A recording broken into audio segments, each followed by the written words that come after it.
হিন্দুদেরকে Trump card বানিয়ে আওয়ামী লীগ ষড়যন্ত্র করতে চাচ্ছেন।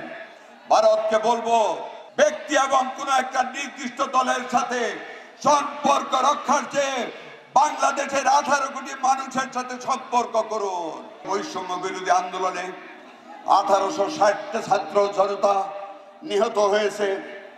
শেখ হাসিনা আবার পুলিশদেরকে জনগণের মুখাপেক্ষী করে সেই পুলিশকে নির্মমভাবে নির্দেশ দেওয়া হয়েছে আমাদেরকে গুলি করে হত্যা করার জন্য। সেই যুদ্ধে, সেই বৈষম্য বিরোধী আন্দোলনে আমাদের পুলিশ ভাইয়েরাও নিহত হয়েছে।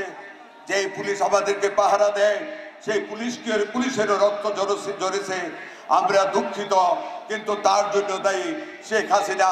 তার বিচার হবে আন্তর্জাতিক আদালতে। তাকে গ্রেফতার করার জন্য রেড অ্যালার্ট জারি করা হয়েছে। বাংলাদেশের মানুষের কাছে, বাংলাদেশের সরকারের কাছে ভারত সরকারকে বলবো, শেখ হাসিনাকে হস্তান্তর করুন, নতুবা আপনাদের সাথে আমাদের বন্ধুত্ব থাকবে না। আমরা পরস্পর স্বার্থপূর্ণ বন্ধুত্ব চাই, আপনাদের আধিপত্যবাদ চাই না। গত জুলাই এবং আগস্টে বৈষম্য বিরোধী জনতা ছাত্রদের আন্দোলনে, গত 5ই আগস্ট বিএনপি এবং সকল সমমনা রাজনৈতিক দলের সমর্থনে বৈষম্য বিরোধী ছাত্র আন্দোলনের ছাত্র জনতা মিলে ফ্যাসিস্ট শেখ হাসিনাকে দেশ থেকে বাধ্য করেছে। তিনি দেশ থেকে পলায়ন করেছেন। শুধু পলায়নই করে নাই, বাংলার জমিন দিয়ে যাওয়ার সৌভাগ্য ওনার হয় নাই, ভারতে আশ্রয় নিয়েছেন। ষড়যন্ত্রকারীদের ষড়যন্ত্র থেকে আপনাকে সাবধান থাকতে হবে ইউনূস সাহেব। আমরা রাজপথে আছি।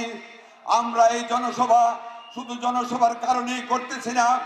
আমাদের যেই জনসমুদ্র, আমাদের যেই জনহাতিয়ার, আমাদের যেই কর্মী বাহিনী, আমরা দেখাতে চাই বাংলাদেশের মাটিতে কোনো ষড়যন্ত্র ঠাঁই পাবে না।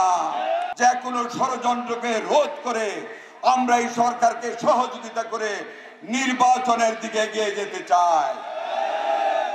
আপনি কারোর ষড়যন্ত্রে ওই শুক্রা ফাকরার কথায় আপনি ফাঁদে পা দিবেন না। বাংলার মানুষ আপনাকে ভালোবাসে। ভালোবাসাটা রেখে অবিলম্বে সংসদ নির্বাচন দিয়ে জনগণের প্রতিনিধিদের হাতে ক্ষমতা হস্তান্তর করে এবং গণতন্ত্র প্রতিষ্ঠা করুন, নতুবা আপনারা অসম্মানী হয়ে বিদায় নিতে হবে। হিন্দুদেরকে ট্রাম্প কার্ড বানিয়ে আওয়ামী লীগ ষড়যন্ত্র করতে চাচ্ছেন। ভারতকে বলবো, ভারতের মাননীয় প্রধানমন্ত্রী মোদী সাহেব, ব্যক্তি এবং কোন একটা নির্দিষ্ট দলের সাথে সম্পর্ক রক্ষার চেয়ে বাংলাদেশের 18 কোটি মানুষের সাথে সম্পর্ক করুন।